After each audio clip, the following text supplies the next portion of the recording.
L-istudenti jixtiequ serħan il-moħħ għaliex kulħadd għandu jkollu edukazzjoni medika kif jixraq f'dan il-qasam tant importanti għal pajjiżna. U meta l-Ministeru għas-Saħħa qed ikompli jisħaq fuq l-Università ta' Barz li għandha pjanijiet li jkollha madwar 180 student tas-saħħa, wasal iż-żmien li l-Gvern jibda jieħu lill-istudenti bis-serjetà għaliex l-istudenti Maltin jinsabu preokkupati dwar il-futur tagħhom.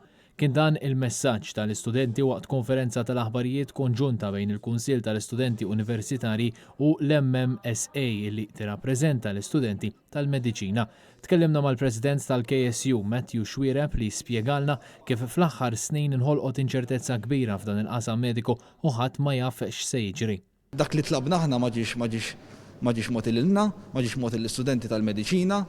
U inħossu li wasal iż-żmien li l-Gvern jibda jitkellem mal-istudent mod iżjed serju, brieda li naslu biex wara kollox nissalvagwardjaw mhux biss il-kundizzjoni tat-tagħlim tal-istudent, però fl-aħħar mill-aħħar il-kwalità ta' servizz li ħajkun qed jieħu il-poplu Malti wawċi mill-healthcare workers tiegħu fis-snin li ġejjin. Din is-sitwazzjoni ilha tiżviluppa sa mill-2013 u issa l-istudenti jixtiequ soluzzjoni għaliex jinsabu preokkupati li filwaqt li huma tiħarsu fit-tul il-Gvern tiħares biss fl-immedjat. Il-KSU saħħu li m'għandhomx problema bil-kunċett ta' università oħra f'pajjiżna, però insistew li fi gżira żgħira diġà għandna riżorsi limitati.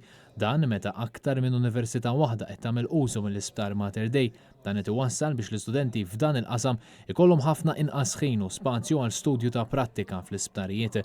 Dwar dan tkellmet magħna l-President tal-MMSA Gloria Montebello. Il-Malta Medical Students Association, l-MMSA, ilha tistaqsi dawn l-istess proposti għal dal-aħħar 7 snin għaliex nemmnu li l-kwalità tal-edukazzjoni medika f'pajjiżna m'għandix taqsam biss mal-istudenti ġol l-università, imma tiġi riflessa fis-servizzi li mbagħad nagħtu aħna lil kull minnu ċittadin Malti u li jagħmel użu mis-servizz tas-saħħa f'pajjiżna.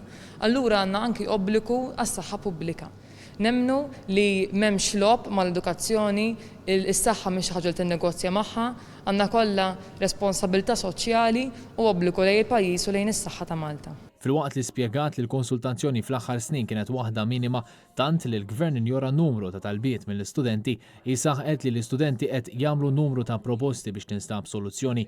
L-MMSA qed jitolbu għal aktar riżorsi biex it-tagħlim ikun ta' livell xieraq b'ħin adekwat ta' prattika, dan filwaqt li saħħu fuq l-importanza li l-Gvern ikun trasparenti tul il-proċess kollu verament jinvolvi l-istudenti fid-diskussjoni. L-istudenti talbu għal aktar support mill-Gvern filwaqt li fakru kemm kienet determinanti u importanti l-għajnuna li taw bl-aħlas tul il-pandemija. Gloria Montebello qalet li t-tagħlim tagħhom jinsab friskju għaliex ma jafux kemm ġejjin studenti minn barra minn xtutna u ma jafux kif se jkun il-futur tagħhom fil-qasam mediku. Italbet għal laqgħa formali mal-Gvern biex jinħoloq ftehim li jissalvagwardja l-futur tal-istudenti Maltin u Għawċin li qed jistudjaw fis-settur tas-saħħa.